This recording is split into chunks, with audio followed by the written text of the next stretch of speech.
Today we will be discussing the conclusive part of current electricity and Ohm's law.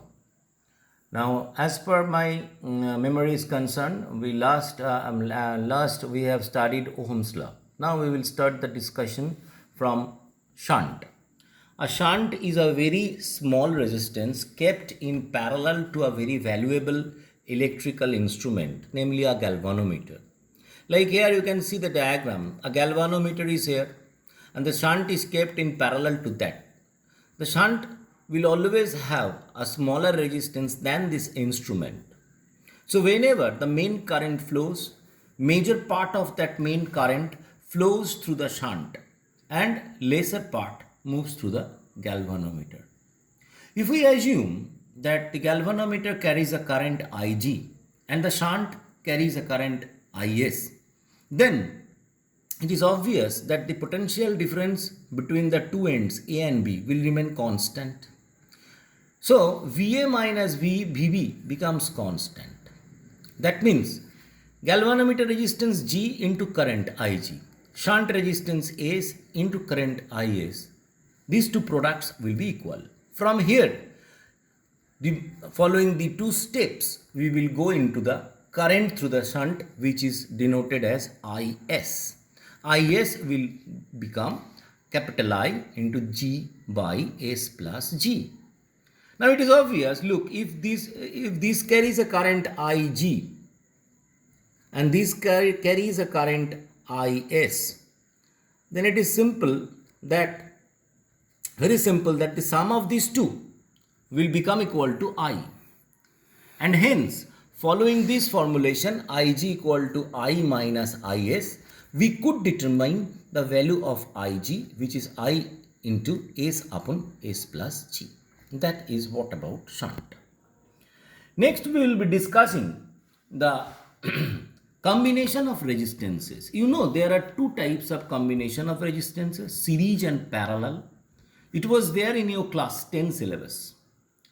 In series, two or more resistances are kept one after another in a row.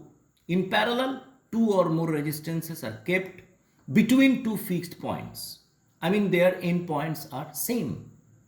In case of series combination, the current through the combination has to be constant. In case of parallel combination, the PD across the resistances will have to be constant, right? In both cases, we usually determine the equivalent resistance, which means the total effect of those resistances involved in the combination. These proofs were there in your class 10 syllabus, so just I am discussing the result. Rs, equivalent resistance in series circuit, should be equal to R1 plus R2 plus R3. Now, I have taken three resistances, so here three resistances. Similarly, if there are R5 resistances, so you will have R1 plus R2 plus R3 plus R4 plus R5. And on the contrary, for parallel combination, if we take Rp as the parallel equivalent resistance in parallel combination, then 1 upon Rp will become equal to 1 by R1 plus 1 by R2 plus 1 by R3. Very simple. The next topic, temperature coefficient of resistance. Now we all know resistances are made of conductors, which are definitely metals, 100% cases. So whenever we hit a metal, its length increases. And as its length increases, its resistance has to increase. So it has been found out that the increase in resistance for a particular conductor will follow the rule of linear expansion of solid. And hence we will come to this conclusion that Rt equal to R0 into 1 plus alpha t, where Rt is the resistance at T degrees Celsius, R0 is the resistance at 0 degrees Celsius. Alpha is called the temperature coefficient of resistance, and T obviously increase in temperature. So from here we need to know the definition of alpha, that is temperature coefficient of resistance, which is given here as alpha is equal to Rt minus R0 by R0 into T. This Rt minus R0 denotes the increase in resistance. R0 is the initial resistance at 0 degrees Celsius and T is the increase in temperature. Remember, it is different from the linear expansion of solid in one way, that is, the initial resistance here is considered at 0 degrees Celsius. Next, the mixed combination of cells. We have a particular mixed combination of cells in which several cells are kept in a particular fashion. What is that fashion? Means n number of identical cells are kept in a row and such m number of rows are made to constitute a battery. A combination of cell is called battery. Now here look, this is the battery. In each row m cells and such m rows. It is connected with an external resistance capital R and say capital I be the current flowing through the resistance.